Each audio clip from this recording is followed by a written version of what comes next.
আসসালামু আলাইকুম। নতুন আর একটা ভিডিও নিয়ে চলে আসলাম আপনাদের মাঝে।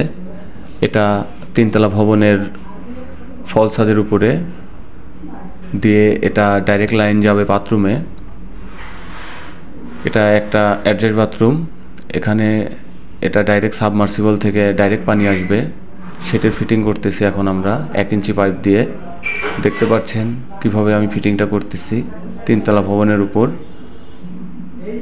দেখতে থাকুন কিভাবে আমি ফিটিংটা করি। ভেতরে আমি আগেই ফিটিং দিতেছি, এখন শুধু বাইরের পাইপটা কানেকশন দিয়ে দেব মোটরের সাথে, তাই ডাইরেক্ট পানি চলে আসবে এখানে। দেখতে থাকুন। ধন্যবাদ সবাইকে। আসসালামু আলাইকুম।